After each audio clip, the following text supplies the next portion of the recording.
Perjanjian Perdagangan Bebas Indonesia dan juga Uni Ekonomi Eurasia atau Indonesia FTA, Indonesia EU FTA segera dijalankan dalam rangka penguatan akses pasar.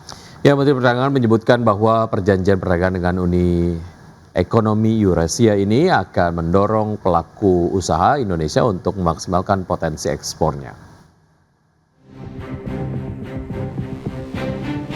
Menteri Perdagangan Budi Santoso mengungkapkan optimismenya terhadap Perjanjian Perdagangan Bebas Indonesia, Uni Ekonomi Eurasia yang tertuang dalam Indonesia EA-EU FTA yang akan segera disepakati kedua pihak. Di mana perjanjian ini akan menjadi momentum penting dalam penguatan akses pasar dan posisi strategis Indonesia di kawasan Eurasia. Mendak menegaskan akan mendorong pelaku usaha Indonesia untuk memaksimalkan ekspor ke kelompok negara Eurasia. Tercatat kawasan Eurasia terdiri dari 92 negara berdaulat seperti Belarusia, Armenia, Georgia, hingga Azerbaijan, memiliki potensi pasar yang cukup besar.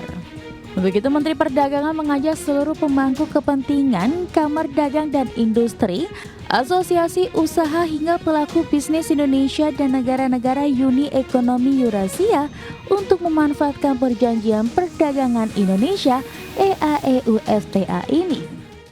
Kita akan mempunyai banyak peluang pasar di negara-negara EA-EU.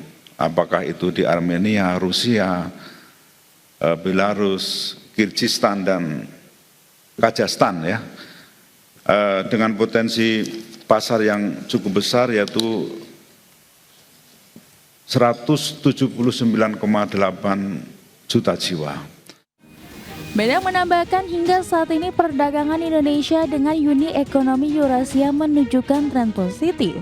Pada 2024, kedua pihak mencatatkan total nilai perdagangan sebesar 4,5 miliar dolar Amerika Serikat. Sedangkan dalam 5 tahun terakhir dari 2020 hingga 2024, rata-rata pertumbuhan perdagangan Indonesia dengan Uni Ekonomi Eurasia tercatat sebesar 21,45%.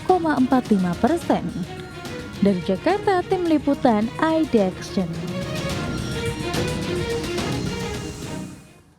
Ya, selanjutnya pemirsa, Menteri Keuangan Purbaya Yudi Sadewa mengklaim kepercayaan investor asing pada perekonomian Indonesia mulai kembali meningkat. Ya, hal ini terbukti dari masuknya aliran modal asing ke pasar obligasi domestik.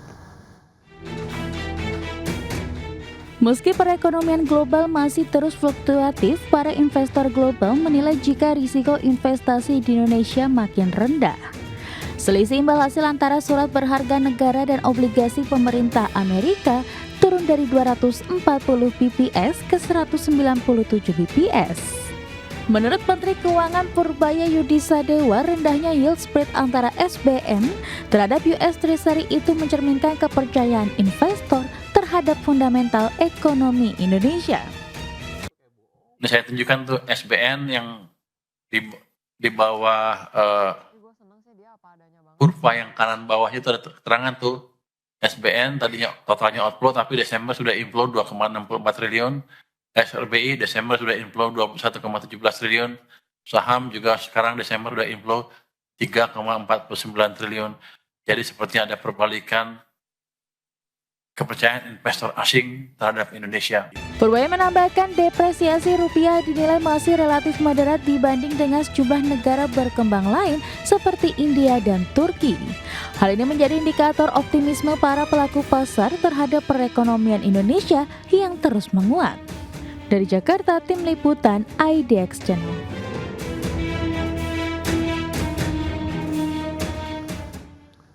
Ya, meski kepercayaan investor cukup tinggi, Presiden Prabowo Subianto berharap investasi asing yang masuk ke Indonesia bisa bermanfaat besar bagi kesejahteraan masyarakat. Ya, Presiden Prabowo Subianto menegaskan Indonesia harus mengambil segala bentuk kesempatan kerjasama strategis dengan negara-negara lain, terutama dalam mendorong pertumbuhan ekonomi secara berkelanjutan. Terlebih lagi Indonesia tercatat sebagai negara dengan ekonomi terbesar ke-8 secara global. Untuk itu potensi kerjasama strategis dan investasi dari negara maju dan berkembang sangat terbuka luas.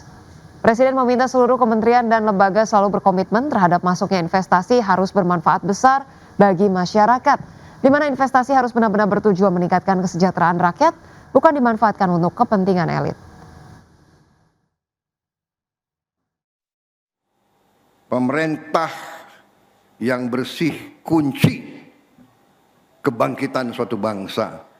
Kesejahteraan akan datang manakala pemerintah kita bersih. Saudara-saudara sekalian, boleh kita anggarkan ratusan triliun, kalau itu tidak sampai ke rakyat, sangat sedih kita. Sangat sedih kita. Ya. Tapi saya terima kasih sekali lagi, saya didukung menteri-menteri yang setia kepada bangsa dan rakyat. Saya minta ke mereka, jangan setia kepada Prabowo. Prabowo datang, Prabowo bisa pergi. Prabowo manusia. Setia kepada Republik, setia kepada rakyat. Pemirsa, PT Harta Dinata Abadi Tbk memperkirakan industri emas Indonesia memasuki fase baru menjelang 2026 ditopang oleh permintaan yang tinggi, ekspektasi pelonggaran kebijakan moneter hingga ketidakpastian ekonomi dan geopolitik. Direktur Investor Relations Harta Dinata Abadi Tendra Krisnanda menilai bahwa kondisi ini mencerminkan perubahan struktural dalam peran emas di tingkat global maupun nasional. Yang menyampaikan tingginya permintaan emas global hingga akhir 2025 didukung oleh pembelian agresif Bank Sentral Global.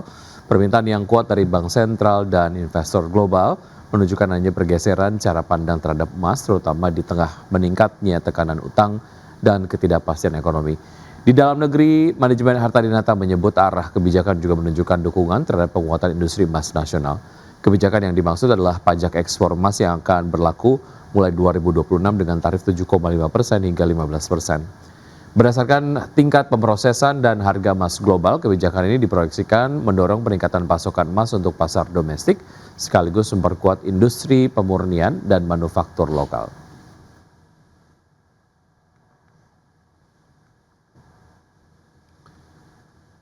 Ya, sektor kesehatan menjadi mesin baru pertumbuhan Astra. Langkah PT Astra International Tbk mendiversifikasi bisnis ke sektor layanan kesehatan dinilai menjanjikan dan berpotensi menjadi sumber pertumbuhan baru pada tahun 2026. Ya, investasi puluhan triliun rupiah digelontorkan Astra ke platform digital hingga rumah sakit fisik untuk membangun bisnis yang lebih defensif dan berkelanjutan. Analis menilai investasi Astra di platform digital Halodoc serta rumah sakit Hermina dan Heartology akan mulai memberikan kontribusi laba yang lebih stabil seiring meningkatnya skala dan kematangan operasional. Diversifikasi ini dinilai strategis untuk meningkatkan produktivitas aset serta mengkompensasi tekanan imbal hasil ekuitas di sektor bisnis tradisional Astra. Prospek positif sektor kesehatan didukung kuatnya permintaan domestik pertumbuhan kelas menengah serta potensi sinergi antara telemedis dan jaringan rumah sakit fisik. Namun analis mengingatkan adanya resiko regulasi BPJS Kesehatan seperti penerapan kelas rawat inap standar yang berpotensi menekan margin operasional. Implementasi sistem ERP dinilai dapat meningkatkan efisiensi dan menahan kenaikan biaya.